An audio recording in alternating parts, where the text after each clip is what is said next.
Hello everyone, welcome. Today I want to make a video on, stabilizing non-duality. It's a common issue I find when I talk to people in my sessions, because I get a lot of people who they've had that clarity, they've had a shift where they're not so much seeking anymore, but then they notice there's a bit of like flip-flopping going on. Like they're clear one day, they're not clear the next, and there's like this tension that goes on. It's like things feel, almost not incomplete, but there's like, I feel like I gotta, there's like this sense of maybe maintenance or having to re-inquire, re-let go. And in this video, I want to just give some pointers to, assist with I wouldn't call it stabilizing is the wrong word, but maybe seeing that there's nothing to stabilize. That seeing through the whole paradigm of, even if it's not believed in, the subtle tendency to stabilize. I think what I noticed is the main issue isn't, I feel like I've lost, like it's the surface of it is like, I feel like I keep losing awakening. I do a session, it feels great, it's clear, it's all this, and then I lose it. And I was in this session with someone recently, and it was beautiful. We both the person was quite experienced. They were kind of just doing a session, just dropping in, and it was more of like a sort of mutual meeting than it was me, because that person was already very clear for them. But there was this big, beautiful expanse of boundless conscious and energy, and it was really like, it was like very intense, very beautiful.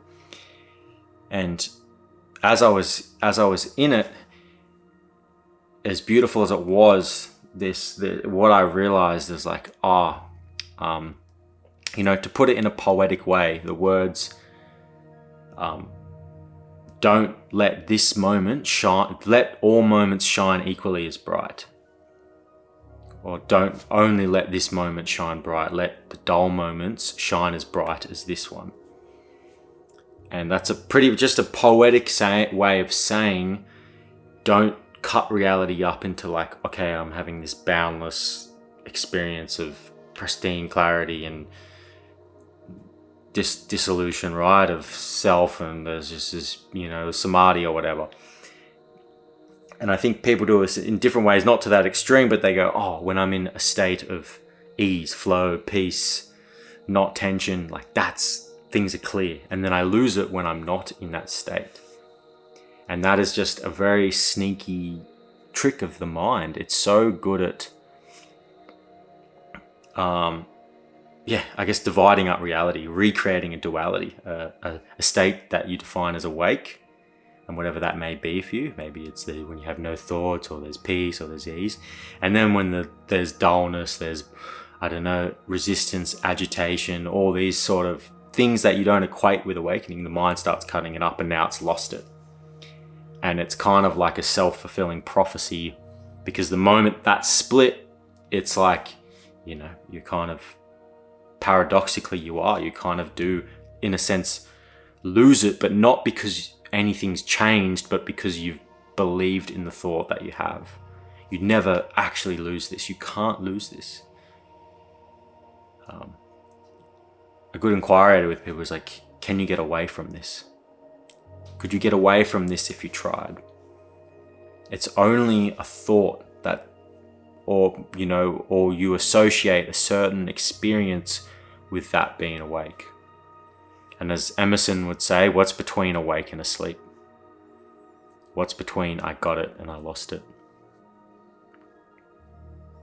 Because this is subtle. This is subtlety, because, especially if you've done a one-on-one session, they can be pretty profound, and there can be some big openings. But that sets up the path for danger, for expectation, for thinking, that's what it is. And when there's just dull old life or afflictive emotions, like that's not it, I've lost it. And that distracts us from actually dealing with whatever's arising. Because where's that line between I've got it and I lost it?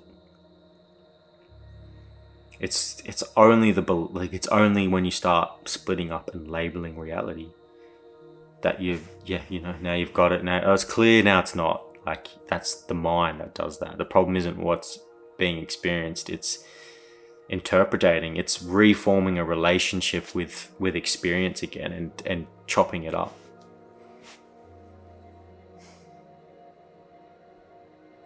And another a subtle belief is this subtle feeling of and it ties into that bound, because we want that boundless experience 24/7.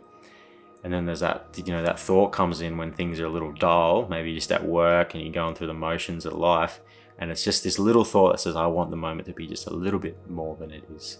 I want just a little bit more clarity. I want the mind to be a little bit more quiet. I want things to shine a little bit brighter. And that little thought is, not to be dramatic, is the distinction between heaven and hell. Because what is this moment without you needing it to be anything other than it is?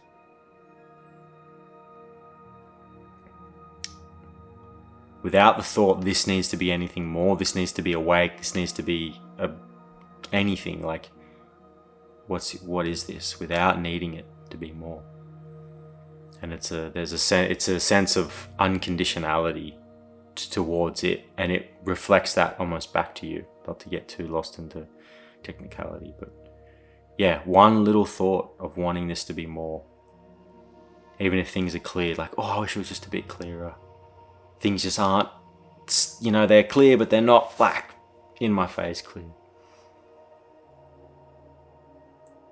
And then paradoxically, right, when that's seen, that when you let no moment shine brighter than any others,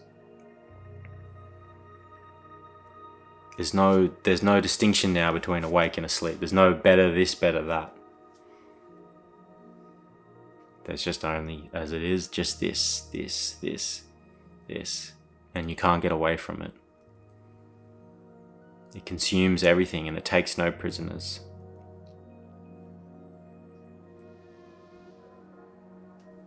Anyways, thank you for watching, and I'll see you guys in the next one.